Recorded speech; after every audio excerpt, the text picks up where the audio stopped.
आइए परमेश्वर के वचन का अध्ययन उपदेश शीर्षक सभी रहस्यों का सबसे बड़ा रहस्य के साथ करें। कुलुस्सियों अध्याय 1 और 2 में लिखा है, परमेश्वर सभी रहस्यों का सबसे बड़ा रहस्य है।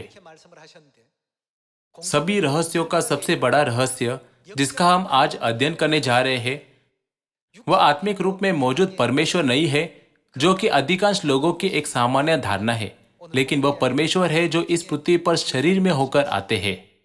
जब परमेश्वर की बात आती है तब जैसा कि उत्पत्ति अध्याय 1 में लिखा है, बहुत से लोग सहजता से सोचते हैं कि सर्वशक्तिमान परमेश्वर ने स्वर्ग और पृथ्वी और उसमें की सब वस्तुओं की सृष्टि अपने वचन से की। लोग सहजता से सोचते हैं कि परमेश्वर वह है जिन्होंने अपनी क्षमता को मिस्र में 10 विपत्तियां लाने के द्वारा प्रकट किया, जो फसह के द्वारा इस्राएलियों को पीड़ा और पाप के देश से निकाल लाए, और जिन्होंने लाल समुद्र को अपने सामर्थ्य हाथों से विभाजित किया। सब लोग सोचते हैं कि सर्वशक्तिमान और शक्तिशाली परमेश्वर, जिन्होंने महान नगरी यरीहो की शहरपनाह को एक बार में ढा दिया, जब इस्राएलियों ने शहर के चारों ओर 7 बार घूमना समाप्त किया और चिल्लाए। इस तरह से लोग परमेश्वर को देखते हैं। जब परमेश्वर इस पृथ्वी पर शरीर में होकर आए, वे परमेश्वर को पहचानने में विफल हुए, क्योंकि परमेश्वर का स्वरूप उनके विचारों से काफी अलग था। इस कारण बाइबल में यह लिखा है, परमेश्वर इस पृथ्वी पर सभी रहस्यों के रहस्य के रूप में आए। आइए यूहन्ना अध्याय 1 आयत 1 में परमेश्वर की शिक्षा को देखें। आदि में वचन था और वचन परमेश्वर के साथ था और वचन परमेश्वर था। लेकिन आयत 14 में वचन क्या बना?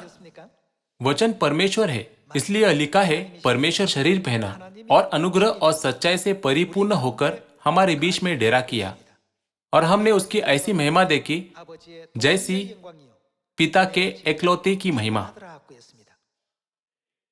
आदि में परमेश्वर ने अपने वचन से स्वर्ग और पृथ्वी की सृष्टि की और अंतर के नीचे के जल को ऊपर के जल से अलग कर दिया। उन्हें भूमि और समुद्र बनाया। उन्होंने सभी प्रकार के पेड़ और भूमि पर रहने वाले सभी जीवों, समुद्र में रहने वाले सभी समुद्र जीवों और आकाश के पक्षियों को बनाया। बाइबल साक्षी देती है कि सर्वशक्तिमान परमेश्वर, जिनके पास ऐसी अद्भुत शक्ति है, उन्होंने शरीर पहना और हमारे बीच डेरा किया। दूसरे शब्दों में, परमेश्वर जो धर्मी है, पापी का वस्त्र पहनकर पश्चाताप की और हमारी अगुवाई करने और हमें बचाने इस पृथ्वी पर आए। यह ऐसा है जैसे कि पिता माता जो निर्दोष है, अपनी संतानों को खोजने के लिए कैदियों की वर्दी पहनकर उन्हें सुधारने और सही मार्ग पर उनका नेतृत्व करने इस जेल में आए। जेल में वे अपने शानदार वस्त्र नहीं पहन सकते जिसे वो पहना करते थे, न ही वे अपनी शानदार महिमा बनाए रख सकते हैं जो उनके पास हुआ करती थी। उस स्थिति को बाइबल आत्मिक रूप से कैसे वर्णन करती है? यह कहती है, परमेश्वर स्वर्गदूतों से भी नीचे किए गए, अपने सामर्थ्य, अधिकार, महिमा और सब कुछ को छिपाकर इस पृथ्वी पर आए। इसके बारे में आइए इब्रानियों अध्याय 2 आयत 6 में परमेश्वर की शिक्षा को देखें। वरन किसी ने कही, यह गवाही दी है, मनुष्य क्या है कि तू उसकी सुधि लेता है, या मनुष्य का पुत्र क्या है कि तू उसकी चिंता करता है। तूने उससे, परमेश्वर, किससे कुछ ही कम किए गए? स्वर्गदूतों से कुछ ही कम किया। तूने उस पर महिमा और आदर का मुकुट रखा और उसे अपने हाथों के कामों पर अधिकार दिया। तूने सब कुछ उसके पांव के नीचे कर दिया। इसलिए जबकि उसने सब कुछ उसके अधीन कर दिया, तो उसने कुछ भी रखना छोड़ा जो उसके अधीन न हो। पर हम अब तक सब कुछ उसके अधीन नहीं देखते। आइए आयत 9 के साथ जारी रखें। पर हम यीशु को, जो स्वर्गदूतों से कुछ ही कम किया गया था, मृत्यु का दुख उठाने के कारण महिमा और आदर का मुकुट पहने हुए देखते हैं, ताकि परमेश्वर के अनुग्रह से वह हर एक मनुष्य के लिए मृत्यु का स्वाद चखे। चूंकि परमेश्वर ने स्वयं दुखी जीवन का अनुभव किया, जिसे अब हम भी अनुभव कर रहे हैं, और वह जानते हैं कि मृत्यु कितना कष्टदायक और दुखदायी है। वे इस पृथ्वी पर शरीर में होकर आए ताकि वह हमें अमरता की दुनिया में अगुवाई कर सके, जहां कोई मृत्यु नहीं है। और बाइबल कहती है कि जब वह पृथ्वी पर थे, वह स्वर्गदूतों से कुछ ही कम किए गए। जब परमेश्वर इस पृथ्वी पर आए, उन्होंने स्वर्गदूतों से भी नीचे किए जाने को चुना। उन्होंने वैसा क्यों किया? उन्होंने वैसा हमारे पापों के कारण और हमारे उद्धार के लिए किया। पिता और माता ने हमारे लिए दुख के इस मार्ग पर चलने को चुना। पिता ने ऐसा जीवन जिया और माता भी ऐसा जीवन जी रही है। हमें सोचना चाहिए, परमेश्वर इतने सर्वज्ञ और सर्वशक्तिमान है कि उन्हें कार चलाने या हवाई जहाज में उड़कर कहीं जाने की भी आवश्यकता नहीं। वह अमेरिका से कोरिया तक एक जेट की तरह एक क्षण में उड़ान भर सकते हैं। यदि सर्वशक्तिमान परमेश्वर ने हमारे पापों के कारण शरीर न पहना होता, तो जैसा कि बाइबल में लिखा है, क्या वह न केवल पृथ्वी में लेकिन विशाल ब्रह्मांड में भी परिपूर्ण नहीं है? हालांकि परमेश्वर ने स्वयं हमारे समान दुखी जीवन जीने का अनुभव किया। जब वो प्यासे थे, उन्हें पानी खोजना पड़ा, और जब उन्हें भूख लगी, उन्हें भोजन ढूंढना पड़ा। जब गर्मी लगी, तब उन्होंने एक ठंडी जगह की तलाश की। परमेश्वर स्वयं ने सब कुछ का अनुभव किया जो हम मानव जाति शरीर में करते हैं, और उन्होंने मृत्यु का भी अनुभव किया जिसका हम मानव जाति को अनुभव करना है। यह सब कुछ बाइबल में लिखा है।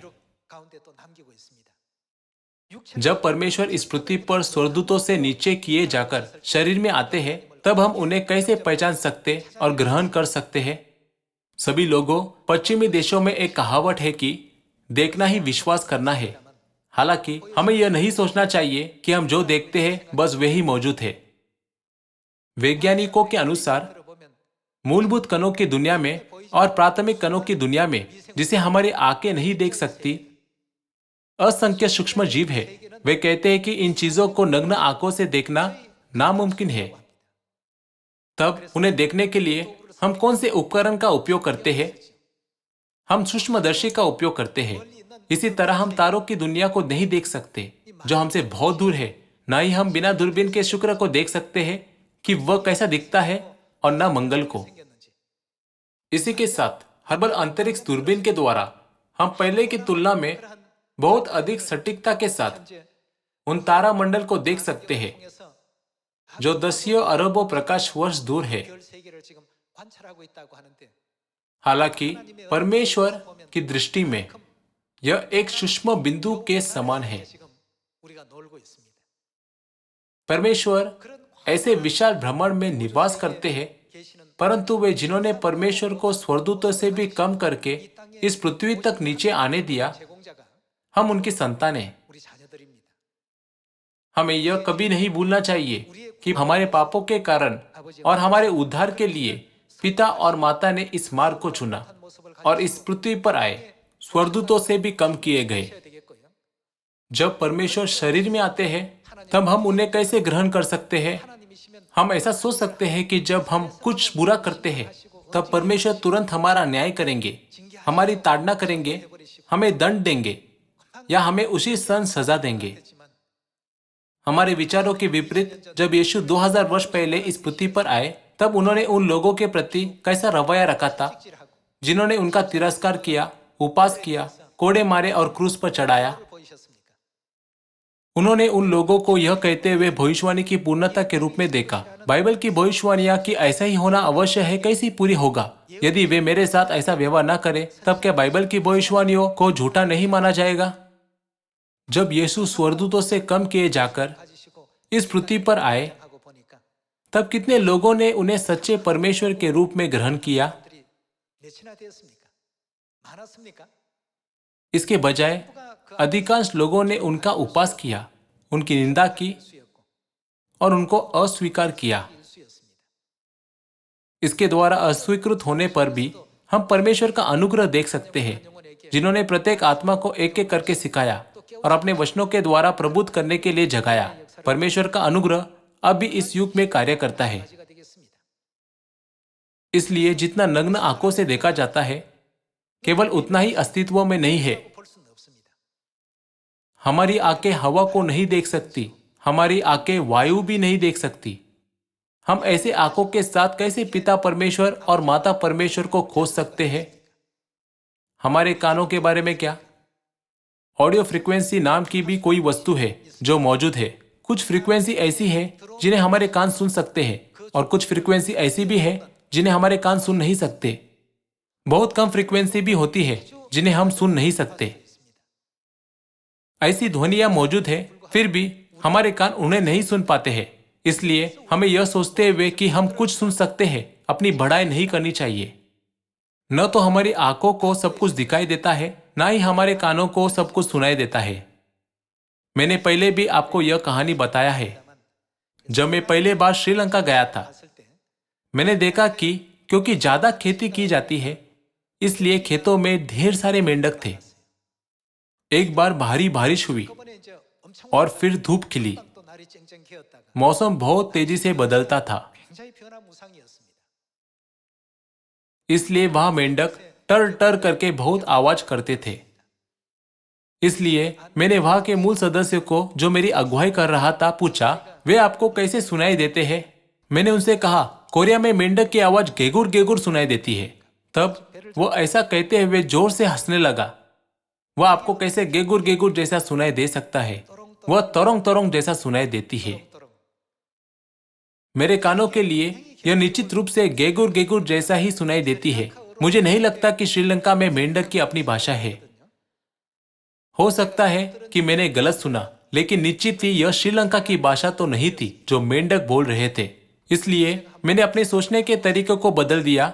मैंने यह विश्वास करते हुए कि उनकी आवाज तरोंग तरोंग जैसी है, उन्हें सुनना जारी रखा, लेकिन मुझे उनकी आवाज वैसे नहीं लगी।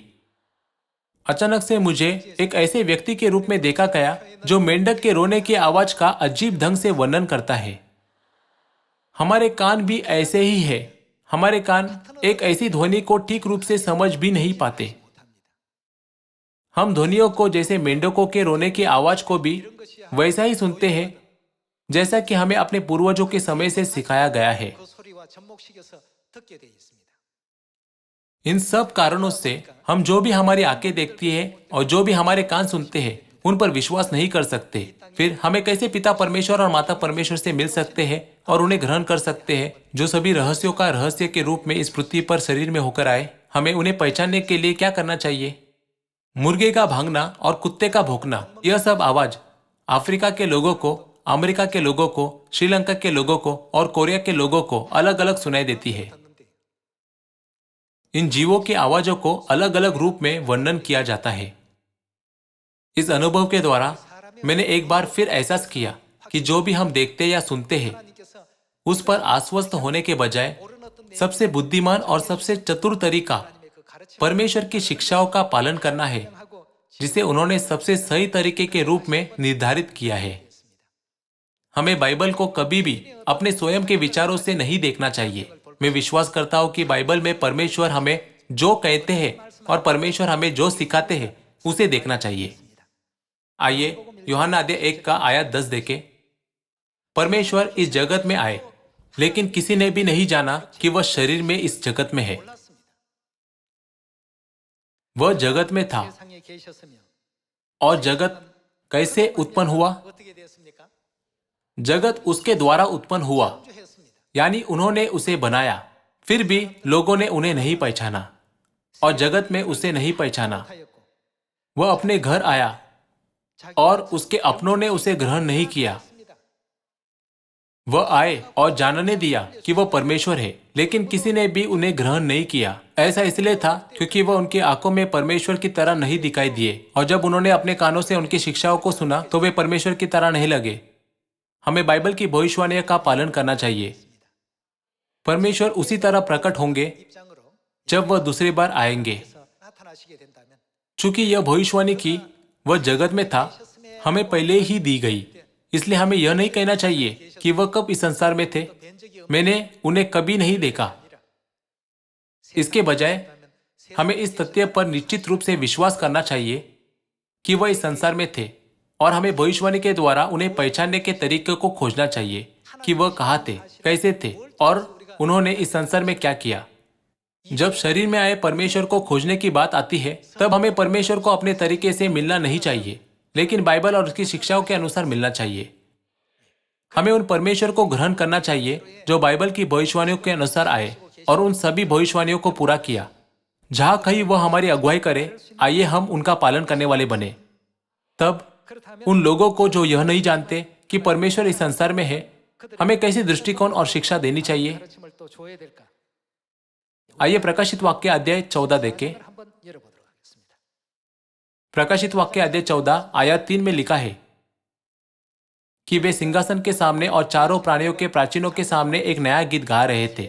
उन 1,44,000 जनों को छोड़ जो पृथ्वी पर से मोल लिए गए थे, जिन्हें इस पृथ्वी पर से छुड़ा लिया गया, उनका वर्णन प्रकाशित वाक्य अध्याय 14 में किया गया है। आयत 4 में यह लिखा है कि ये वे हैं जो स्त्रियों के साथ अशुद्ध नहीं हुए पर कुंवारे हैं। यह वे ही है कि जहां कहीं मेमना जाता है, वे उसके पीछे हो लेते हैं। यह तो परमेश्वर के निमित्त पहले फल होने के लिए मनुष्य में से मोल लिए गए हैं। तब लोग जो इस पृथ्वी पर से छुड़ाए गए हैं, वे परमेश्वर से कहाँ मिलते हैं? यूहन्ना को दिया गया प्रकाशन हमें एक महत्वपूर्ण संकेत और जवाब देता है। आइए इस प्रश्न का उत्तर खोजें। लोग जो इस पृथ्वी पर से छुड़ाए गए हैं, वे परमेश्वर से कहाँ मिलते हैं? आइए प्रकाशित वाक्य अध्याय 14 आयत 1 पढ़े। फिर मैंने दृष्टि की और देखो, वह मेमना सिय्योन पहाड़ पर खड़ा है और उसके साथ 1,44,000 जन है, जिनके माथे पर उसका और उसके पिता का नाम लिखा हुआ है। लोग जो इस पृथ्वी पर से छुड़ाए गए हैं, वे परमेश्वर के साथ कहाँ खड़े हैं? वे परमेश्वर के साथ सिय्योन में खड़े हैं। तब हमें परमेश्वर को खोजने और उनसे मिलने के लिए कहाँ जाना चाहिए? हमें पहले सिय्योन में जाना चाहिए। तब क्या वह प्रेरित यूहन्ना को दिया गया प्रकाशन ही है जो कहता है कि परमेश्वर सिय्योन में है? आइए हम इसका जवाब भजन संहिता की पुस्तक में खोजें। आइए भजन संहिता अध्याय 132 का आयत 13 पढ़े। क्योंकि यहोवा ने, परमेश्वर ने किस स्थान को अपनाया है? सिय्योन को अपनाया है और उसे अपने निवास के लिए चाहा है। यह तो युग युग के लिए मेरा विश्राम स्थान है। बाइबल कहती है कि सिय्योन वह स्थान है जहां परमेश्वर युग युग के लिए निवास करेंगे।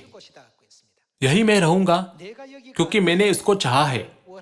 मैं इसमें की भोजन वस्तुओं पर अति आशीष दूंगा और इसके दरिद्रों को रोटी से तृप्त करूंगा। इसके याजकों में उद्धार का वस्त्र पहनाऊंगा। वे याजक कहाँ है जिन्हें उद्धार के वस्त्र पहनाए जाएंगे? बाइबल कहती है कि वह याजकों को जो सिय्योन में है उद्धार का वस्त्र पहनाएंगे। तब परमेश्वर से मिलने के लिए हमें कहाँ होना चाहिए? हमें सिय्योन में होना चाहिए जहां परमेश्वर निवास करते हैं। समुद्र के भालू के समान संसार में बहुत से चर्च है, हालांकि क्या उन्हें सिय्योन कहा जा सकता है? उन्हें कभी भी सिय्योन नहीं कहा जा सकता। ऐसा इसलिए है क्योंकि सिय्योन वह स्थान है जहां परमेश्वर के पर्व मनाए जाते हैं। सबत, फसह, अख़मीर रोटी का पर्व, प्रथम फल का पर्व आदि जैसे परमेश्वर के पर्व। हालांकि ऐसा कोई भी पर्व दूसरे चर्चों के सिद्धांतों या शिक्षाओं में मौजूद है ही नहीं। तब आइए भजन संहिता अध्याय 133 आयत 1 में देखें कि परमेश्वर सिय्योन में किस प्रकार के कार्य करते हैं। देखो, यह क्या ही भली और मनोहर बात है कि भाई लोग आपस में मिले रहे। यह तो उस उत्तम तेल के समान है जो हारून के सिर पर डाला गया था और उसकी दाढ़ी पर बहकर उसके वस्त्र की छोर तक पहुंच गया। यह हेर्मोन के उस ओस के समान है जो सिय्योन के पहाड़ों पर गिरती है। यहोवा ने तो वही यानी सिय्योन में कौन सी आशीष ठहराई है? सदा के जीवन की आशीष ठहराई है। परमेश्वर ने कहा अनंत जीवन की आशीष ठहराई है सिय्योन में। तब क्या अनंत जीवन का अनुग्रह और आशीष उन्हें दिया जा सकता है जो सिय्योन में नहीं है? इसी कारण बाइबल हमें गवाही देती है कि जो पृथ्वी से छुड़ाए गए हैं, वे सब सिय्योन में मेमने यानी दूसरे बार आने वाले यीशु के साथ खड़े हैं। हमें अपनी आंखों और अपने कानों जैसे 5 इंद्रियों पर निर्भर नहीं होना चाहिए, लेकिन हमें केवल परमेश्वर की दिशा निर्देश पर निर्भर होना चाहिए जो बाइबल के माध्यम से हमें दिए जाते हैं। तब वे लोग कहाँ हैं जिन्होंने परमेश्वर को ग्रहण किया और बचाए गए? वे सब सिय्योन में हैं। भजन संहिता अध्याय 133 में परमेश्वर ने अनंत जीवन की आशीष प्रदान करने का वादा किया। तब परमेश्वर कैसे अनंत जीवन की आशीष देते हैं? आइए यूहन्ना अध्याय 6 आयत 53 में जाकर देखें कि परमेश्वर कैसे अनंत जीवन देते हैं और वह वाचा क्या है जिसके द्वारा परमेश्वर हमें अनंत जीवन देते हैं। यीशु ने उनसे कहा, मैं तुमसे सच सच कहता हूं कि जब तक तुम मनुष्य के पुत्र का मांस ना खाओ और उसका लहू ना पियो, तुम में जीवन नहीं। जो मेरा मांस जो कि यीशु का मांस है खाता और मेरा लहू जो कि यीशु का लहू है पीता है, क्या उसी का है? अनंत जीवन उसी का है। परमेश्वर कहां से अनंत जीवन की आशीष प्रदान करते हैं? सिय्योन में। हम कैसे यीशु की शिक्षा के अनुसार सिय्योन में उनका मांस खा सकते हैं और कैसे उनका लहू पी सकते हैं? क्या उन्होंने हमें यह नहीं सिखाया कि हम फसह मनाने के द्वारा उनका मांस खा सकते हैं और उनका लहू पी सकते हैं? आइए मत्ती अध्याय 26 आयत 17 में जाकर इसकी पुष्टि करें। अख़मीर रोटी के पर्व के पहले दिन चेले यीशु के पास आकर पूछने लगे, तू कहाँ चाहता है कि हम तेरे लिए फसह खाने की तैयारी करें? आइए आयत 18 के साथ जारी रहे। उसने कहा, नगर में अमुक व्यक्ति के पास जाकर उससे कहो, गुरु कहता है कि मेरा समय निकट है, मैं अपने चेलों के साथ तेरे यहाँ पर्व मनाऊंगा। अतः चेलों ने यीशु की आज्ञा मानी और फसह तैयार किया। आइए आयत 26 पर चले और देखें कि फसह का भोजन करते समय यीशु ने फसह की रोटी और दाखमधु में क्या अर्थ रखा। जब वे खा रहे थे तो यीशु ने रोटी ली और आशीष मांगकर तोड़ी और चेलों को देकर कहा, लो खाओ, यह मेरी देह है। यूहन्ना अध्याय 6 के अनुसार किस प्रकार के लोग अनंत जीवन को प्राप्त करेंगे? क्या यह नहीं लिखा, जो मनुष्य के पुत्र का मांस खाता और उसका लहू पीता है, अनंत जीवन उसी का है? तब यीशु ने अपने शरीर की तुलना किससे की?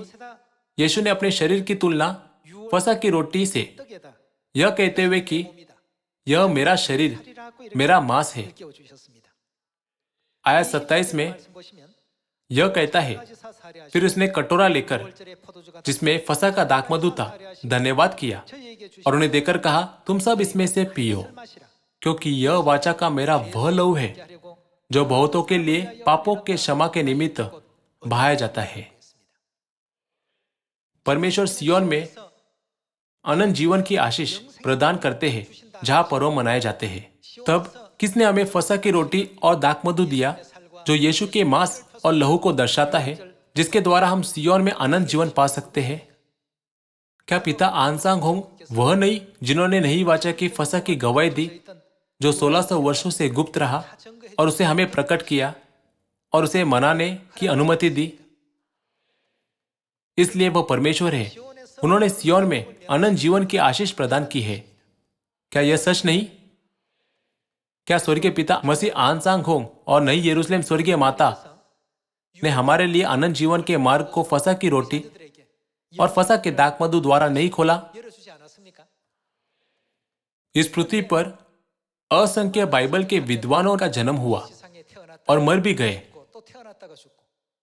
भले ही विद्वानों ने बाइबल का अध्ययन पूरी बारीकी से किया हो, क्या कारण था कि एक भी फसह को नहीं खोज पाए?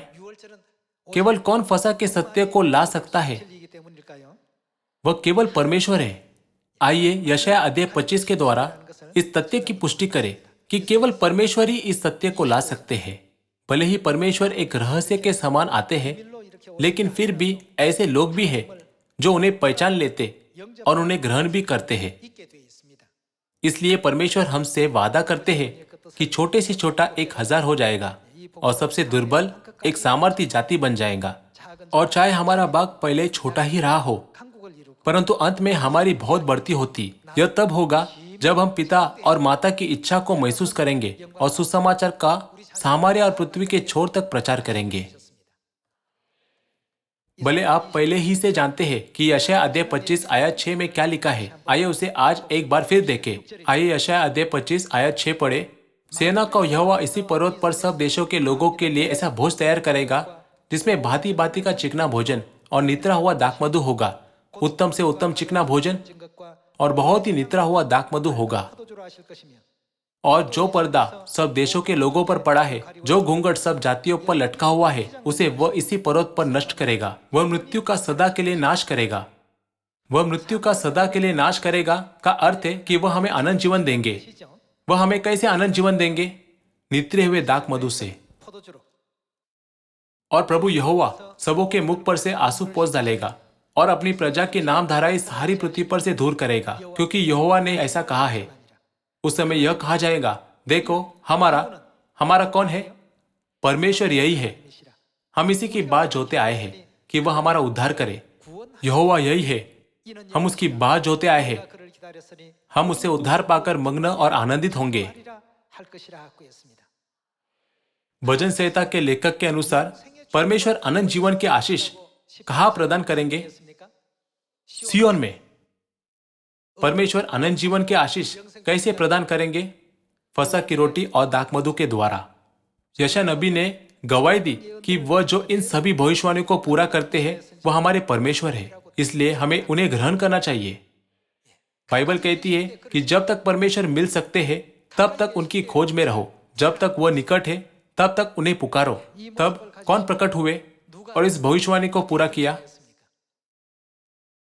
सिय्योन में पिता आनसांग होंग ने नई वाचा के फसह के सत्य को जो खो गया था पुनः स्थापित किया। उन्होंने अपनी संतानों को नितरे हुए दाखमधु के द्वारा आनंद जीवन दिया। भले वो इस पृथ्वी पर शरीर में आए, वह कौन है? वह हमारे परमेश्वर है। यह लिखा है, हम उनकी बात जोते आए हैं कि वह हमारा उद्धार करे। मसीह आनसांग होंग के अलावा क्या कोई और दूसरे बार आने वाले मसीह है जो मानव जाति को बचाने के लिए इस पृथ्वी पर आएगा? नहीं। इसलिए हमें परमेश्वर की संतान, स्त्री की शेष संतान बनना चाहिए, जो परमेश्वर को सही ढंग से जानती है और उनकी शिक्षाओं को प्राप्त करके और उनका पूरी तरह से पालन करके जहां कहीं भी वे हमें ले जाते हैं उनका अनुसरण करती है।